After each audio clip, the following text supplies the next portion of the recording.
Hi everybody, thank you for joining us today for our latest webinar. Today we're going to be covering the credit controls major updates. So we will be going through the credit controls module and showing you the updates that have been made to the system. Steve, one of our accounts trainers, will be hosting the webinar today and taking you through the updates. And I, myself, Chanel, am the panelist, and I will be answering any questions that you have during or after the webinar. Towards the bottom of your screen, you will see a questions and answers chat box. Can I ask that you use this area to send through any questions during the session that you have as Steve takes you through the module? And I'll do my best to answer all these questions as they arise. We will also leave a short time after the webinar has taken place to answer any further questions if there are any. You should also see on your screen now a list of the areas that we're going to cover today. So as I said before, we're covering the updates to the credit control module. So the first thing that we will be showing you is the new admin options that we now have available. Following on from that, we'll go into the client record and show you some updates that have been made to that.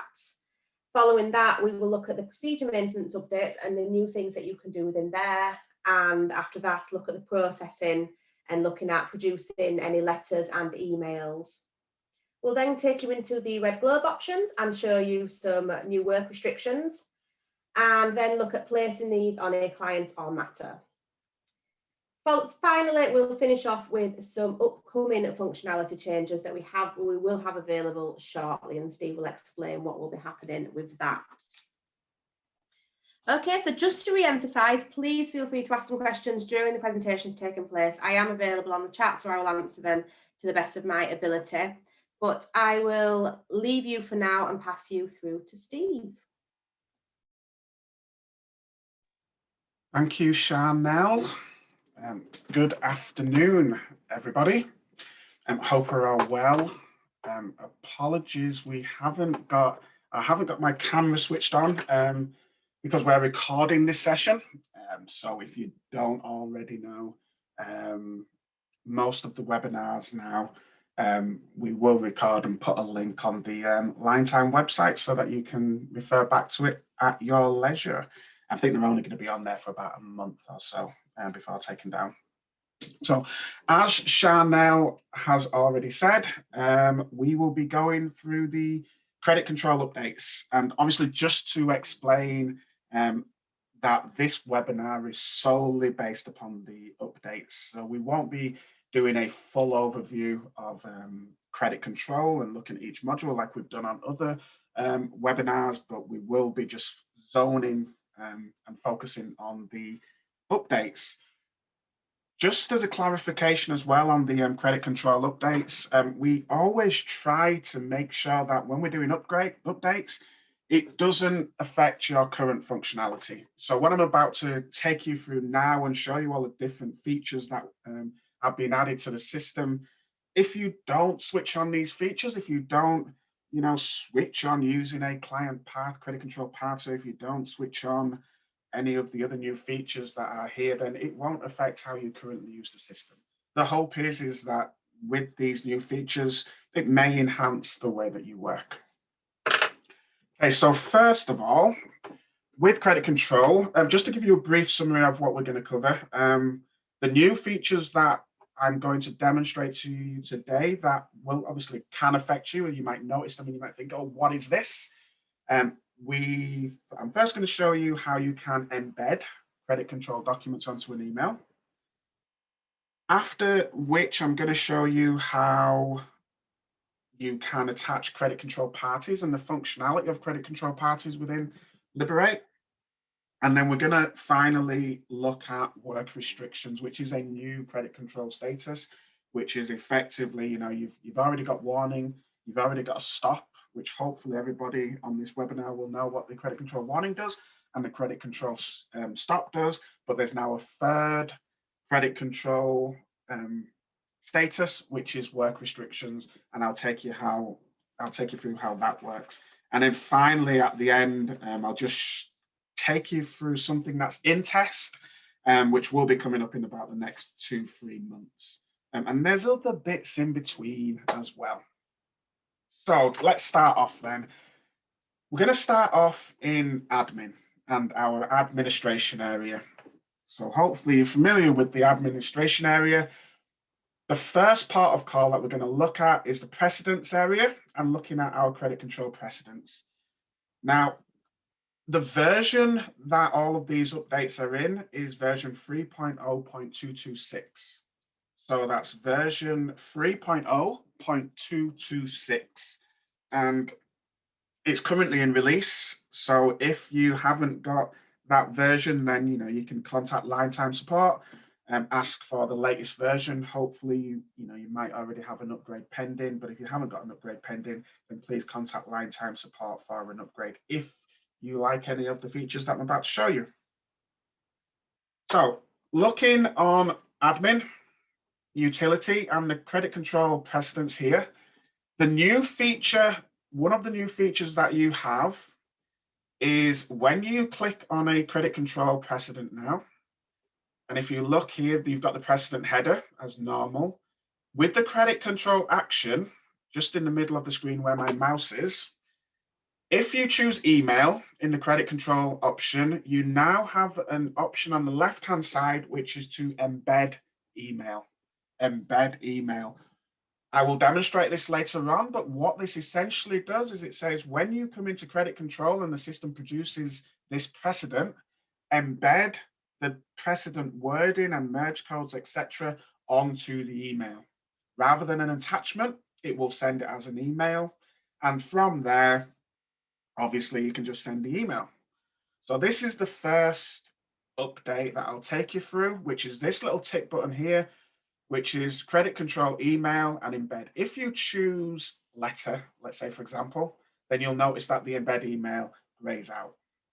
And so it's important to note that you choose email within here and embed email. Okay. The next option that I'll take you through, and it's still within the admin area, is to, on the maintenance and in company details, you have now got a field on the maintenance company details, and on the overview option, you now have an option to credit control email, to add a field to add a credit control email address. Now that will all become apparent later on as we go through the webinar, but just to make a note that on the company details, on the overview tab, you've now got an option to add a credit control email address.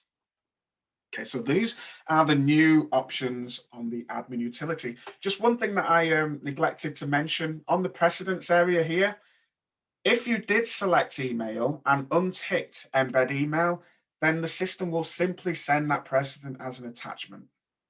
And so the difference simply is that, and even with letter, you can still email a letter, but the system will just email it as an attachment. That's fine.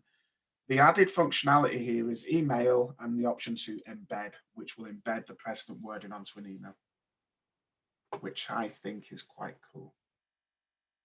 Okay, so going into Liberate and the front end. So those are the admin options that will be new when you get your upgrade to version 226. There is also the next upgrade that I want to show you and talk to you about is the functionality of a credit control party. And you will notice this when you go onto a client record.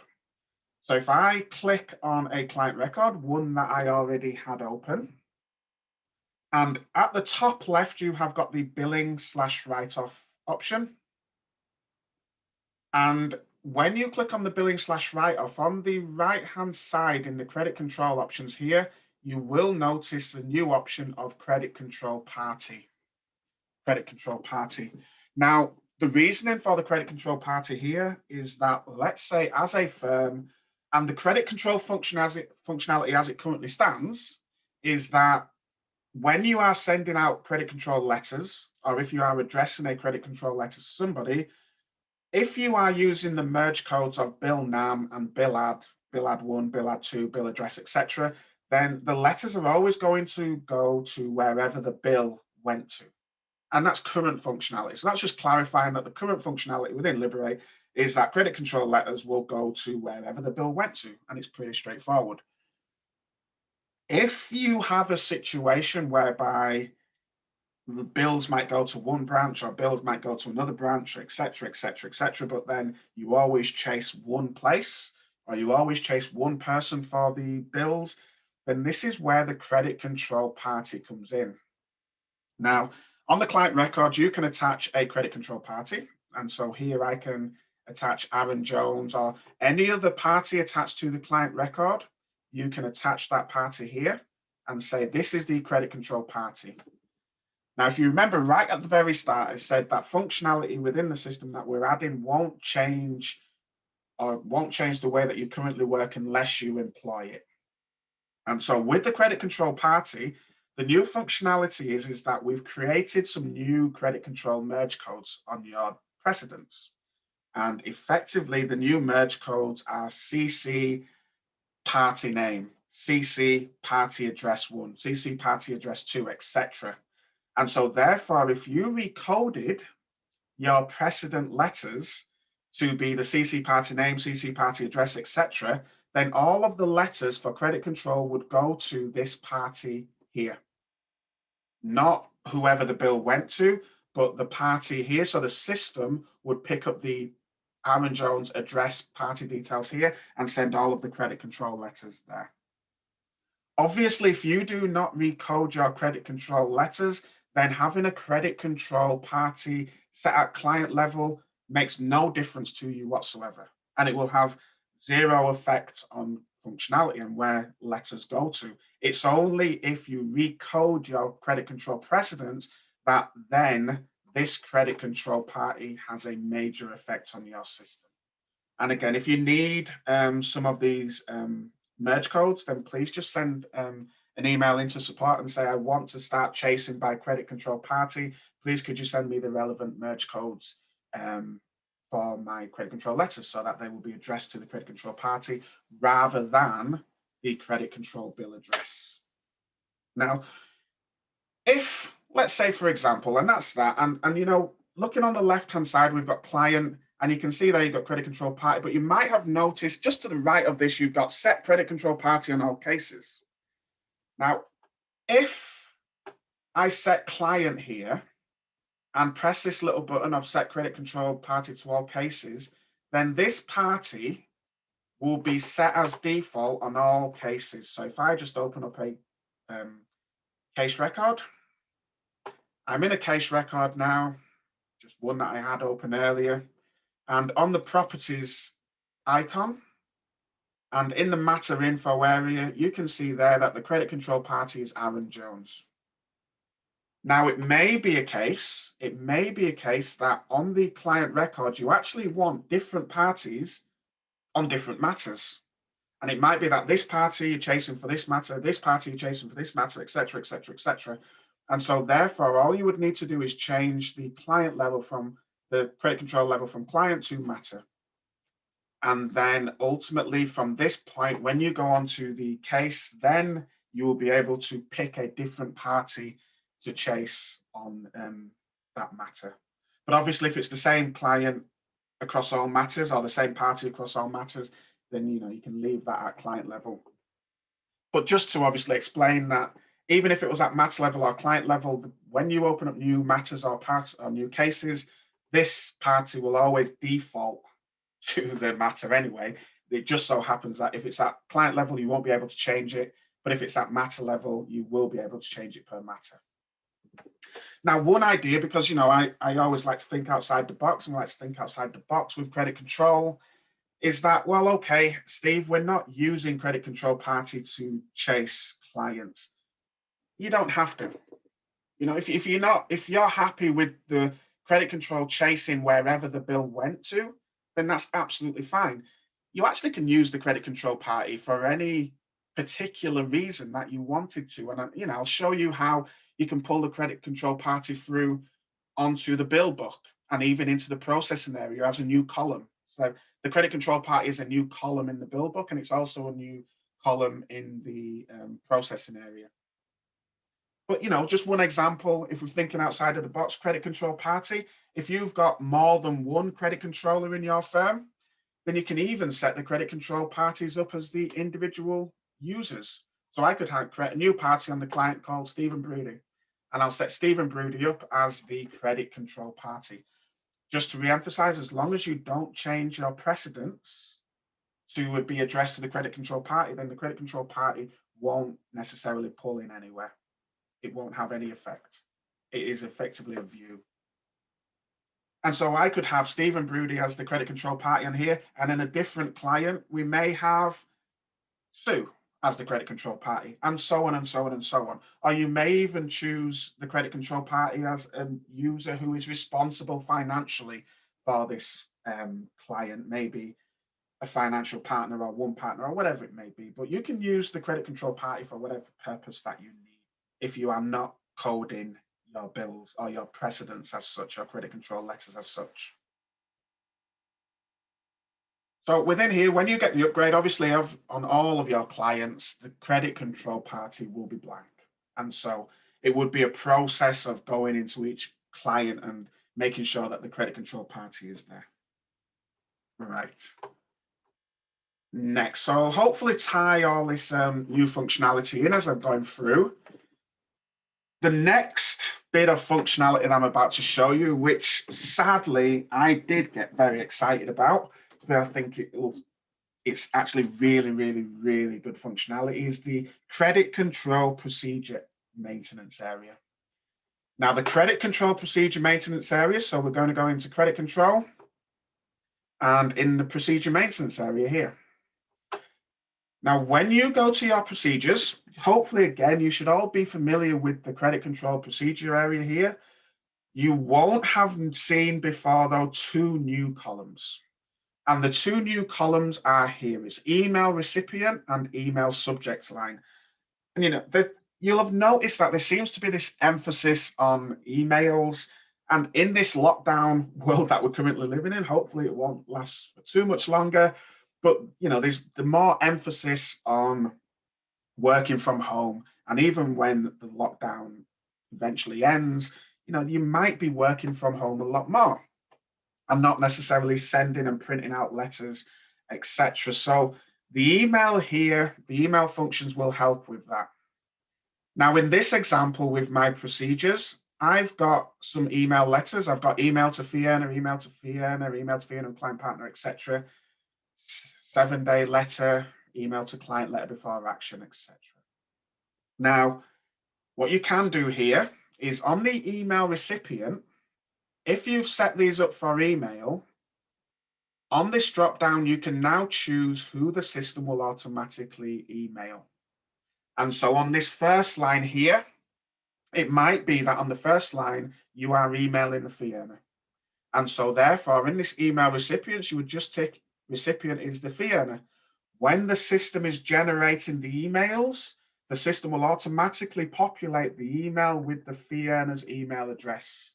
Naturally, and it goes without saying, if you haven't got an email address on the fee earner record, then the email will just come up blank.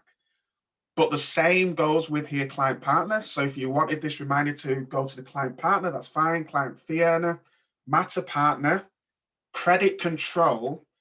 If you refer back right to the very start, do you remember the email address on the credit control, on the admin in the company maintenance?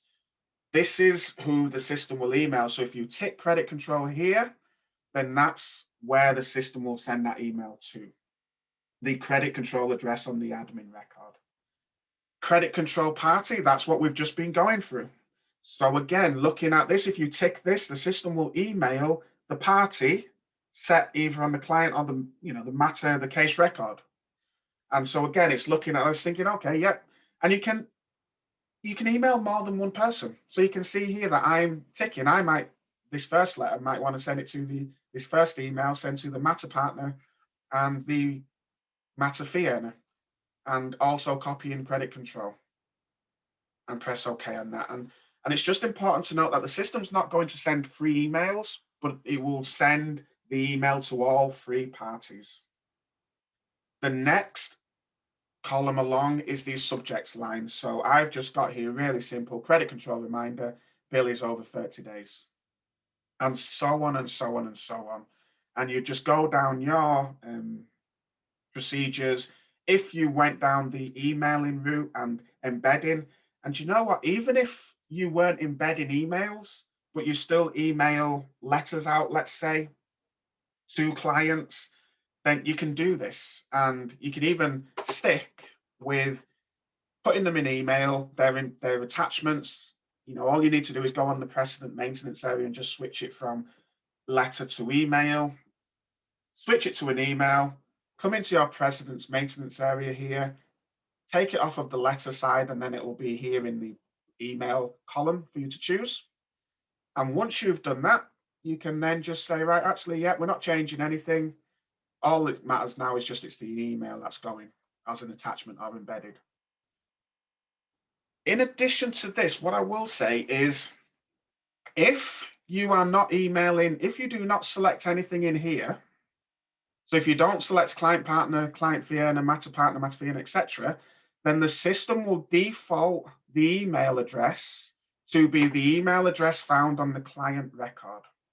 So when you go onto the client record, and I'll just swing back here into the client record, the system will pick up the business email address here. So it's important to note that if you do not select anything in this email recipients list, then the system will automatically email the client address on the client record. And just by way of example, I've shown you that here.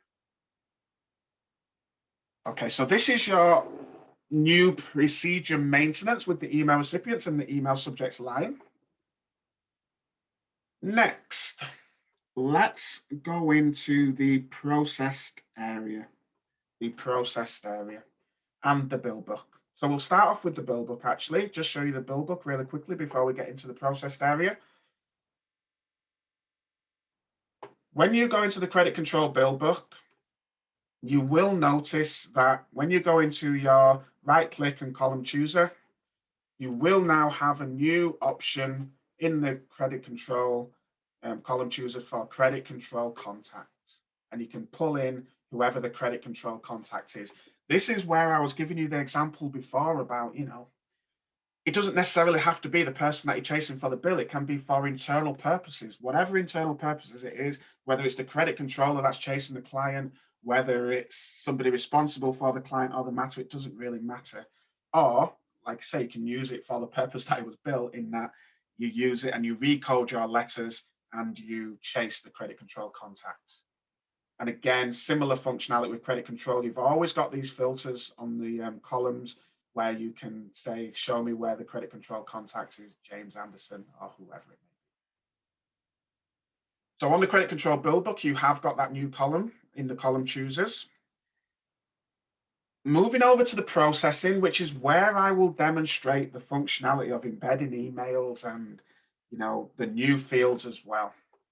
So whenever you have created all of your documents in the processed area, these are just some that I've done earlier. I've already ran the processing, so you didn't have to see the system whirling away. But we've got all the letters here. Now, just to give you, just one example that I will give you, how you can use this new functionality as well. You may have some really, really important clients where you want to chase internally. And you may have some clients as well that you actually chase them physically. So what I mean by that is you could even come into your procedure maintenance, just stepping back a little bit, and have one procedure, which is internal credit control procedure.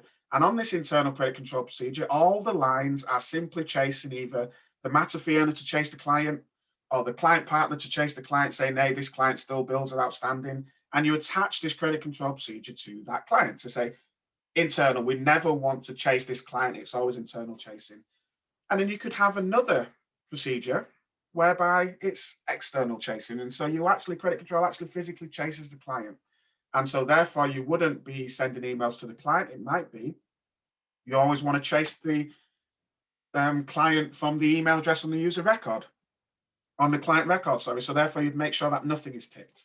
And then that will always go to the email address on the client record. Or if you're using the client party, then it will go to the email address on the credit control party.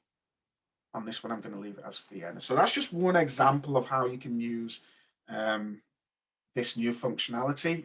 I'm not saying you should, it's just an idea. Right, back in the processing area. First of all, what I want to show you is there's a couple of new fields which some of you will find extremely useful. We've had this request a few times, but the first new field that I want to show you is the build date. The build date. So when the system is generating all of these emails or letters, however you are doing it, however you are setting up your credit control, you've always got access now to the build date. You've also got a new field in here, which is the client account balance.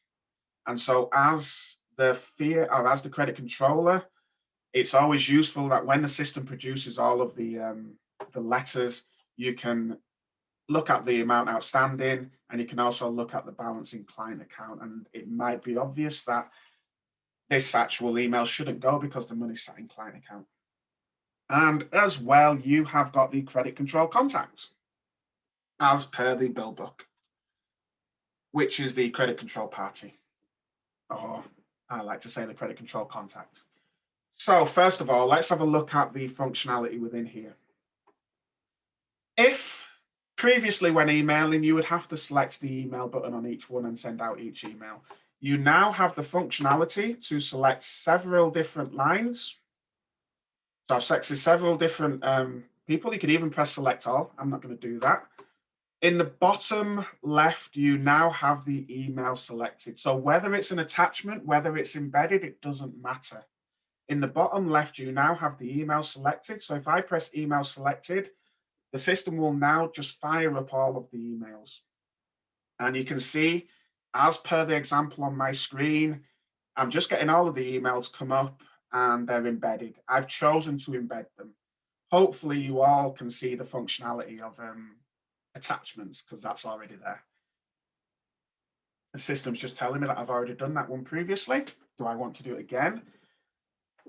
Important thing to note, and this is a crucial change for credit control, and we've taken this decision, or let's say I've taken this decision with the credit control, but I think it's a good one.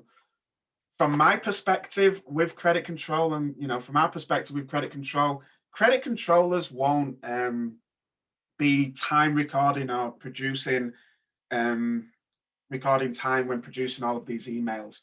So what you will notice when you get an upgrade is you'll see all of the emails, and obviously you just press send, send, send, send, send.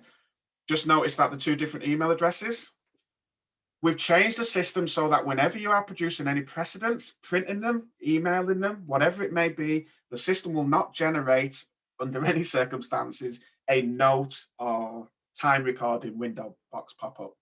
You may have noticed that if you select all and then press print, or even when you're pressing edit or pressing email on a credit control document, you'll get the document pop up, but then you'll also get a time notes box pop up as well. And ordinarily, 9 times out of 10, even 10 times out of 10 for credit controllers, you'll just close down the note box and print off the letter. And what the notes time recording box was doing, it was just slowing down the process.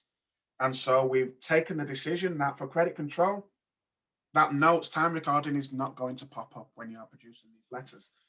If you did want to rename the documents, then on the user records, you can still enable the document renaming on user records, which will then for each one pop up the document renaming box, and you can rename the document.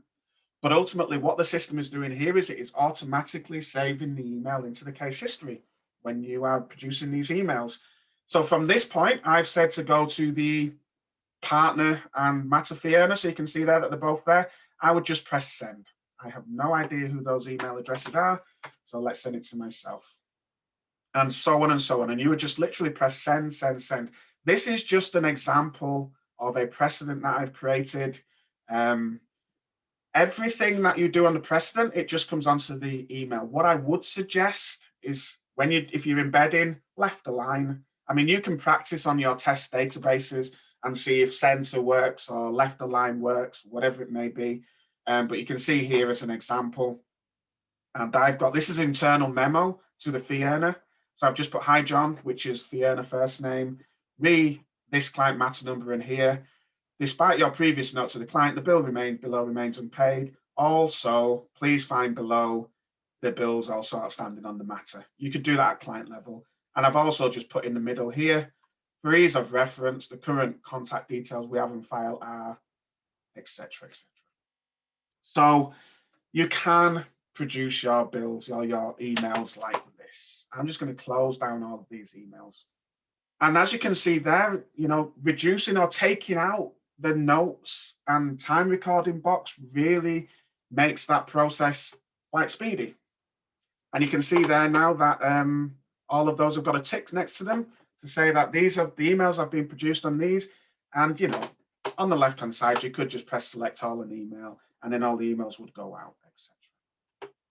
I'm going to find this top one. So this one here, email to client, letter before action. So I'll just select this one and press email selected. Functionality that I will show you here is that if you have already produced this email, then the system will come up with this message to say, wait a minute, this email already exists in the case history. You've already done it. So then it's a warning to you as the credit controller that, do you want to send this out again? And you can see here, this is going to the client.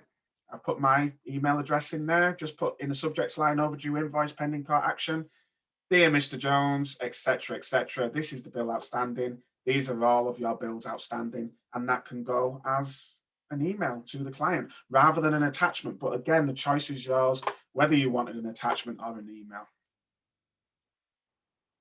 Obviously, looking at this, the tie-in is first the procedure maintenance. The procedure maintenance is telling the system, who are we emailing when we produce this email? And you'll see those two new columns. The second one is actually just producing the emails where you've got the email selected and you've got print. So whether you're printing off letters or whether you are emailing them, doesn't really matter. If, just by way of example as well, if I chose one and I didn't click embed on the precedent and pressed email selected, it would just come up as an attachment. Pretty obvious, but just to clarify that. Cool. Right. That's the processed area. So hopefully, from that, it's just getting, when you get an upgrade, you can start to think about, do we want to change the way that we send or communicate with clients? Do we want to send them by embedding email?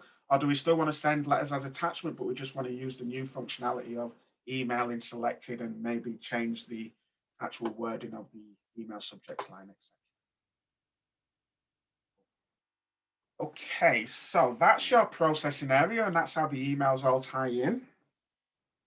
The last feature that I want to show you in here with the credit control is the new work restrictions option, the new work restrictions option.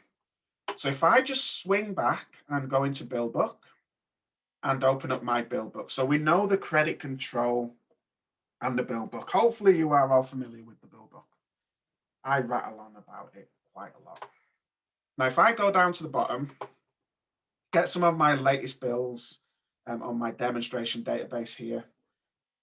And if I double click into Aaron Jones, let's say. Now from Aaron Jones, in the top right, you obviously know about the statuses. And in the statuses, you can set a flag of warning and stop. We already know about this. Warning will just pop up a warning to the users whenever they do any time recording or enter the case, but it will allow users to carry on working. Stop is effectively the tools down where it stops all of time recording and everything else. And this is how you would attach, obviously, there's warnings and stop to a matter record or to a client record here, and also to a group. Now, what you will also see to the right of this is the work restrictions. And you can see work restrictions on client level, and you can see work restrictions also on matter level. Now, the work restrictions is based upon the stop status. And it's important to know that. The work restrictions is based upon the stop function. However, you can, as a firm, configure what the work restrictions does and what you allow users to do. So by way of example, now I'm going to show you how you can configure what this status does. On your red globe, when you get an upgrade, on your red globe at the top left and on options, if you are a designer, or you can speak to your designers, in the bottom left, you will have admin options. And in the admin options, you will have credit control option here. And now at the bottom, you will now see a work restrictions areas to permit. Work restrictions areas to permit. Now, just remember that the work restrictions starting point is the stop function. And so what this is saying here is it's saying, yes, the starting point is the stop function. So now what you can do as a firm, because it's at admin level, so it's at firm level, is when we put any clients or matters on work restrictions, what can we allow them to do? And so in here, you can say, right, yeah, if we put work restrictions on, we can allow them to time record, we can allow users to run workflow and maybe post bills. But users then can't post disbursements, you can't do client account payments, and you can't create and edit precedents. Or alternatively, you might say, actually, you can create precedents, you just can't do any client account payments or post disbursements. And so within the admin area here, you effectively, as a firm, create the if you like the whatever the work restrictions can and can't do, that actual status. Obviously, if in here nothing is ticked, then the work restriction status is exactly the same as the stop status. There's no difference. And so it's coming in here saying, yeah, people can still time record, but you can't run workflow, create precedents, post bills. Well, you can actually post bills, etc. And so you're ticking what you allow users to do in here, what you allow users to do on the work restriction. And with time record and post bills set here, and if I press OK now, then when I set this client to work restrictions, if I go to record some time, I've got this message on here and I can say whatever it may be, bill under work restrictions, please speak with accounts, whatever it may be. I mean, ultimately, it's just for you as a firm to have that extra flexibility, because it's not just a one-stop shop where it's either tools down or an annoying warning. You can actually specify to the system what you want it to allow or stop even. Okay, so that is work restrictions. And obviously you set the work restrictions on the red globe admin options within credit control. From there, you would come into same place where you normally set the restrictions from, but you will also see the extra option there. Great, I'm going to leave that unflagged and come out of the work restrictions. Yes. Right. Those are all the major updates. I've got one more item that I want to show you before I'll open up the floor to any questions. The item that I want to show you, I just want to stress here, is not in release at the moment. So that what I've just shown you right now is in release. This is just to give you a heads up about something that is coming with credit control. But just to point out, without you getting worried, that same with everything that we've done within the system, the changes require you to turn them on. So obviously with the credit control parties, it requires for you as a user to select a credit control party on the client record, either tick the credit control to email the credit control party on the procedure maintenance, and also then code up your precedents. It requires you to actually enable it. And same with the emailing, with the embedding on email, it requires you to go into the procedure maintenance and tick the embed. And obviously, if you just got the upgrade and carried on working as you did, then you would see no changes. The system would just work as it does. The same is with this change that I'm about to explain to you here. Now, it's not in release, it's still being tested, it's in programming stage, and it's still in testing area. So I can't show you it fully, but in about a couple of months, on the parameter file maintenance, scrolling all the way to the bottom, in a couple of months, you will see on the parameter file maintenance area a new option right at the bottom, which says credit control by date sent. Credit control by date sent. Now, again, when you get your upgrade, that will automatically be no. But what this credit control by date sent is that when you are currently chasing credit control bills, when credit control is currently chasing bills, the system bases the credit control chasers from the bill date. The system at this current time bases, your procedure maintenance. If you've got procedure maintenance 0 to 17 days, then that 0 on your procedure maintenance is based off of the bill date. We all know that. What this new credit control function here on the parameter file maintenance is, if you went into here and switched yes, went in a couple of months when this has passed testing, this functionality, if you went in here and pressed yes, then the system wouldn't chase the bills by the bill date, but the system will chase bills by the date that the bill was sent to the client.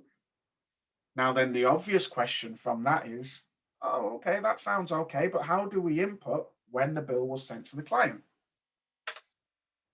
Going back to Liberate, and within Billing Wizard, so I'll just step back a little bit in Billing Wizard, in the review bills area, at posted level, if you have got that parameter set to Y, you will see a new field on the far right-hand side called bill sent date, or sent date even. And within here, you can, users, once they've sent a bill, they can right-click and they've got an option to allocate, remove sent date. And they would just select that and say, yep, that's sent now, and it's great. And then that inserts the bill sent date in there. And so it's just, obviously, if you are thinking about this, you're thinking that looks like a good idea. One thing that I would strenuously advise you about is that if you switch that parameter to yes, then don't forget, whenever you now start running your credit control, the system is looking in this column. The key element with this is that if this is blank, then the system has no starting point and therefore will not chase the client. And so the system is waiting for the bill sent date to be input in here, and then it knows, yeah, great, we're going to now start chasing that client. And then the procedure maintenance will run from whatever date is attached to the bill here, rather than the bill date. Obviously, if you, however you do this, you could even take a view that, well, we're going to go by the bill sent date, and so therefore then we'll switch the parameter to yes. The bill sent date is here, update a load of bills, and then switch the parameter back to no, so it works as it normally did, and then just maybe go through the process of updating the bills as you go along. Because obviously, as soon as you switch the parameter to Y and run your processing, then the system's going to think, oh, great, I'm looking at the bill sent date, and then obviously you won't get any letters pulling through. But just to emphasize that this functionality is still in testing stage. So I would suggest that, you probably see this within the next month or then 2 months or so on your system if you get updates regularly. And it depends if you want to go by bill sent date or not. Obviously, if you switch that parameter to no, you will see absolutely no different. And when I say switch that parameter to no, the parameter will be no by default. So when you get your upgrade, don't be afraid and think, will that parameter be yes by default? No, it won't.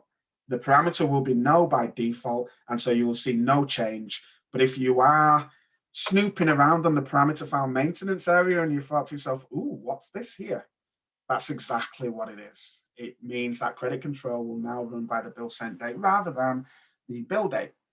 And like I said, that will be available in about a month or 2 months' time when it has passed full testing.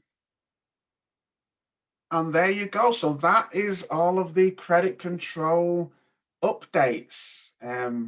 Hopefully you'll have found something in there that is quite useful to you and will make your lives a lot easier. And like I've already mentioned earlier, if you want the merge codes for the credit control party on your documents, then just send an email through to support and they'll be able to provide that. But I will hand back over to Shana. Thank you for that, Steve. That was very interesting. I hope everybody found that interesting as well. As you'll have seen, a lot of updates have been made to this module. to make it a little bit more streamlined with regards to communicating with your clients. So we haven't had any questions as such. Well, we had one question which I've answered, and somebody else just complimenting you, Steve, saying, so good to see this email to functionality added, Steve. Well done. I'm not sure whether we're saying well done to you or our developers, but well done, Steve. Yeah, well done me. Yeah, well done you for writing the full code for this. Well, I was a part of the spec as well. You were. You've spent a lot of time on this, as we're all aware. So as Steve mentioned at the beginning of the webinar, this is recorded. So it will be on the website at some point. So keep your eyes peeled. You'll be able to find it in the events section of our website, linetime.co.uk. But it doesn't look like we're getting any more questions. So we'll leave it open a few more seconds, guys. If you do have any questions, then shout out now. But obviously, if you do have any questions afterwards that you think of, you can email support@linetime.co.uk and they will be able to answer them for you. Oh, we've got one question here. I'll read it out loud since you've stopped presenting now. Wondering if you can set a credit control procedure to say if there is no sent date, could you get it to internally message a fee earner?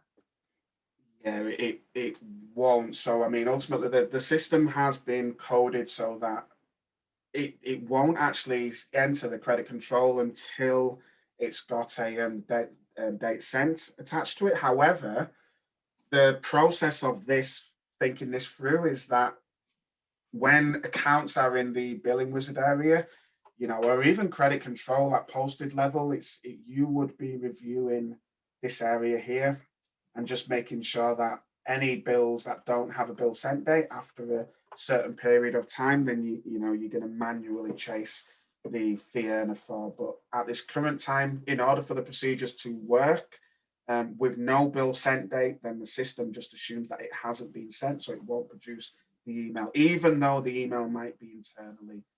Unfortunately, Scott, it just won't. The coding is produce the email based upon the bill sent date for this change. So it won't come through. But you can always monitor it here and chase the fee earners up and say, could you pull your finger out and get that bill sent, please? It's been 2-3 weeks now. Thank you for that, Steve. So it doesn't look like we have any more questions. A few people have dropped off now. Oh, hang on a second, another one here. Spoke too soon. Our bills fall due depending on the credit term set on the client record. Is it possible to set the credit control procedures to work on the bill due date, which is the bill date plus number of days credits? How is it possible to set the credit control procedure to work on the bill due date, which is set on the credit terms on it doesn't, unfortunately. The credit control is currently just coded so that it's either two at the moment. It's either the bill sent date or the bill date. It doesn't currently take into account the payment terms on the client record. I guess it just depends. If you've got tons and tons and tons of different client terms, then it makes it really tricky, because then you'd have to create different procedures per client, and then you could end up with about a list of 50, 60 different procedures. But the only way around that would be to create different procedures per client, and then you can work on different credit terms and just attach the relevant credit terms to the relevant client. Thank you for that. Okay, it looks like now we haven't got any more questions, but every time I say that, another question comes in. So I'm going to give it a few seconds. No, looks like we have no more questions. Right, guys, thank you everybody for attending today. And as I said before, the Recorded webinar will be available on our website at some point soon. So keep your eyes peeled for that. And that is it now from me and Steve. So we hope you have a lovely weekend. Hope that a lot of you are making the most of freedom. And we will speak to you all soon. Have a good weekend, everybody. Thanks for joining us. Bye, guys. We'll see you soon. Bye-bye. Bye.